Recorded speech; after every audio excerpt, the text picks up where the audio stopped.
Cookies, tea cakes, brownies எல்லாமே பண்ணுறேன். Healthy வெர்ஷன்லேயும் பண்ணி கொடுத்துட்ருக்கேன். ப்ரௌனியில் பார்த்தீங்கன்னா double chocolate, triple chocolate, Oreo, choco சிப்ஸ்லேயே 3 சிப்ஸ் செஞ்சுட்ருக்கேன். மில்க்கு, ஒயிட்டு, டார்க்குன்னு சொல்லிட்டு, அப்புறம் நட்டலா, அப்புறம் பிஸ்காஃபு, நட்ஸுன்னு சொல்லிட்டு எல்லா ஃப்ளேவர்லையுமே பண்ணி கொடுத்துட்ருக்கேன். ப்ரௌனி மேலே ஸ்ப்ளிட் பண்ணி சாப்பிட்றதுக்கு கனாஷ் வந்து 3 ஃப்ளேவரில் கொடுக்குறேங்க. Dark chocolate ganache, milk ganache, Biscoff, இந்த 3 ஃப்ளேவருமே நான் கொடுக்குறேங்க.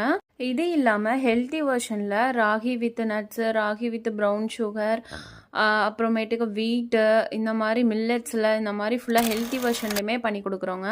நம்மக்கிட்ட நிறைய டயபெட்டிஸ் பேஷண்ட் இருக்காங்க. அதே மாதிரி சுகர் பேஷண்ட்டுமே இப்போ நிறைய வாங்கிக்கிறாங்க. இப்போது நீங்கள் பார்க்குறது வந்து டார்க் சாக்லேட் கனாஷ். அதை தான் வந்து நம்ம சிவகங்கைக்கு கொரியர் அனுப்பிச்சி விட்டோம் ஆனிவர்சரி செலிப்ரேஷனுக்காக. எல்லாமே அந்த ஆனிவர்சரி டாப்பரு, கனாஷு, அப்புறமேட்டுக்கு